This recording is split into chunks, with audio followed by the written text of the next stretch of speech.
سلام داشاب، جای گلم، امیدوارم حالتون خوب باشه. یک غذای دلیشزی داخل این قابلمه مسی پختیم، بریم ببینیم چه جوری در اومد.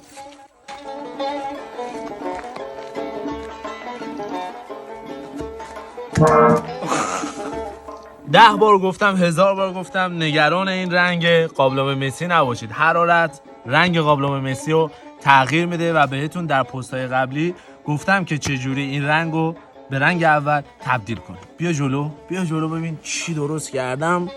به به به به به، حمام ماکارونی. حالا میخوایم برش گردونیم ببینیم چسبیده یا نه. بسم الله الرحمن الرحیم. خب یکم سخته. بریم بیا بالا. به تا دیگه که نگرفته. دیدید هیچ چسبانگی وجود نداره، ما ثابت کردیم.